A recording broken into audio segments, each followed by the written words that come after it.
अस्सलाम वालेकुम। आज मैं आप लोगों के साथ खजूर की मिठाई की रेसिपी शेयर करूंगी। इस रेसिपी के लिए जो चीज़ें मैं इस्तेमाल कर रही हूँ वो ये हैं। 250 ग्राम मेरे पास खजूरें हैं, इनको मैंने इसके बीज निकाल दिए हैं। ये बादाम, पिस्ता, काजू और खसखस, ये तकरीबन 50 ग्राम है सब। तो इनको ड्राई रोस्ट करते हैं सब चीज़ों को। तो स्टार्ट करते हैं। सबसे पहले हम खसखस डालेंगे।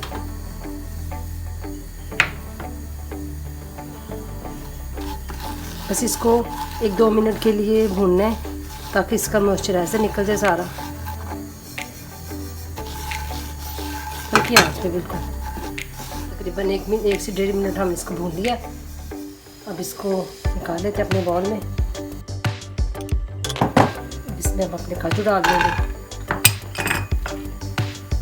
पिस्ते और बादाम, इन तीनों को हम तकरीबन 1-2 मिनट के लिए रोस्ट करेंगे।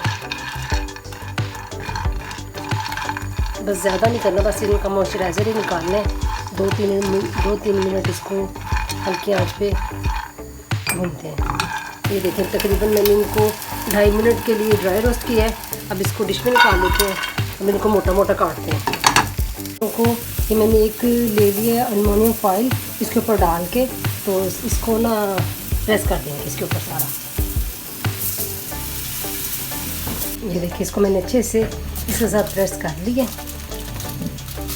अब इसके ऊपर अपने सारे नट्स डाल देंगे जो हमने ड्राई रोस्ट किए। अब इसमें सारे अपने नट्स डाल के तो इसको रोल करके इसके ऊपर खसखस डाल देंगे और इसकी छोटे छोटे पीस कर देंगे कटिंग करके। टुकड़ों को मैंने कटिंग कर दी है, उसको प्लेट में निकाल दिया। आप देखिए कितने अच्छे कितने खूबसूरत।